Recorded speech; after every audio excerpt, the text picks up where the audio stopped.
There's a question that someone asked about this from in Paris about the terrorist attacks, and it's obviously it's a big thing we could go, but the part of the question, and I think perhaps an interesting way to come at it is the fear that arises in people or something like that.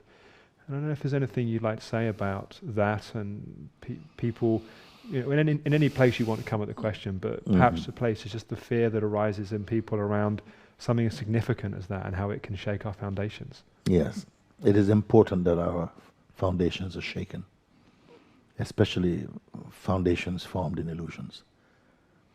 Because fear, we speak about fear and the fear that arises in, say, an attack like what happened in Paris, and for sure it is terrible. But this fear is widespread, it's universal. And fear comes very powerful in us because we have forgotten who we are also. We have forgotten who we are. We believe we are bound by these bodies, we are these bodies, which we then believe and see that the body is perishable, and the moment consciousness, which is imperishable, identify with a perishable body, a subtle trauma and fear comes into existence because it knows I'm on a countdown and one day this will end. That's the cost of that belief, you see. Fear plays its role on the stage of life also, because when our sense of mortality is threatened, it automatically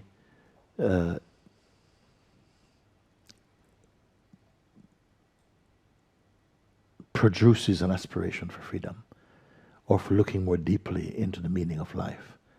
The more vulnerable we feel, the more open we become to really wake up to the possibility of a greater understanding and to raise the consciousness to a greater height.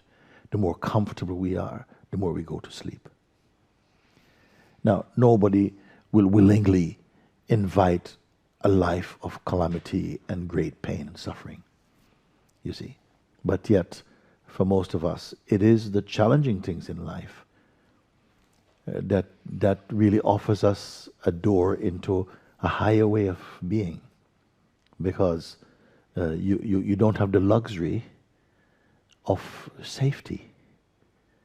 And when you feel unsafe, automatically we try to find that place whereby our life will not finish,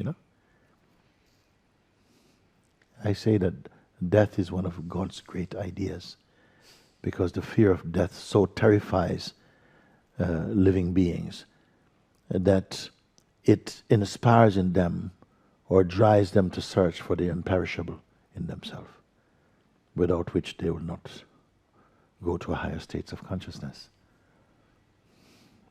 So fears do have a role to play in the life, as death is, and pain, and difficult relationships, and all the things that we find ghastly.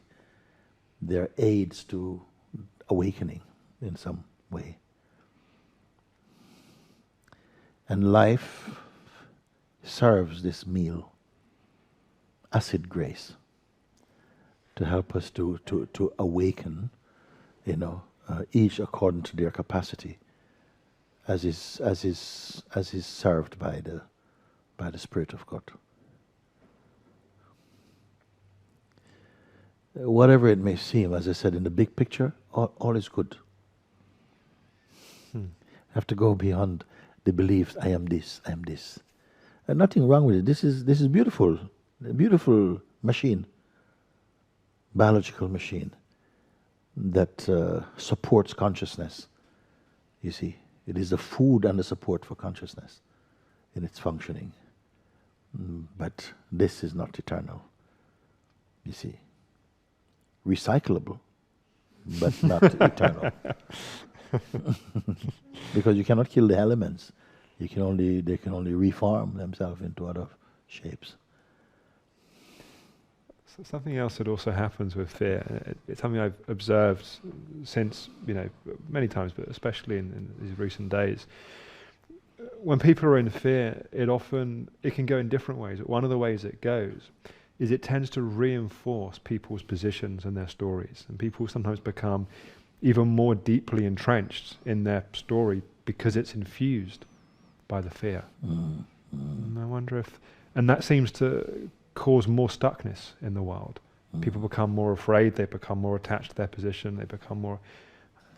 Anything you can offer that helps us break out of that cycle? Very little voluntarily. I trust the world in its unfolding. What we need, we are served actually. But there's no callousness, there's no vindictiveness actually. The universe offers measures that are corrective rather than vindictive, and to give man a chance to examine himself and to grow more towards a world of kindness and openness.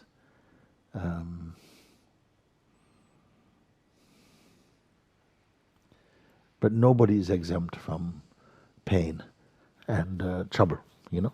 You could know, however isolated your life might seem.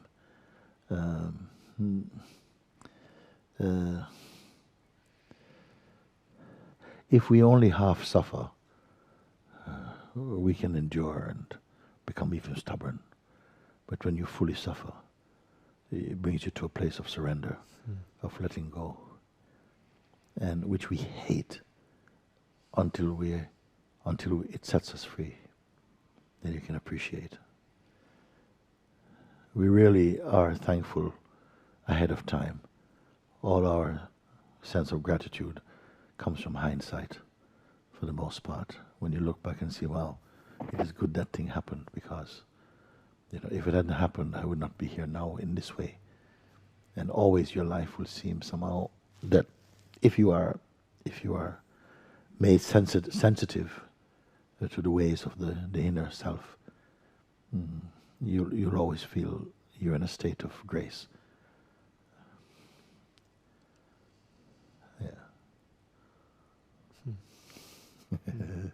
Nice.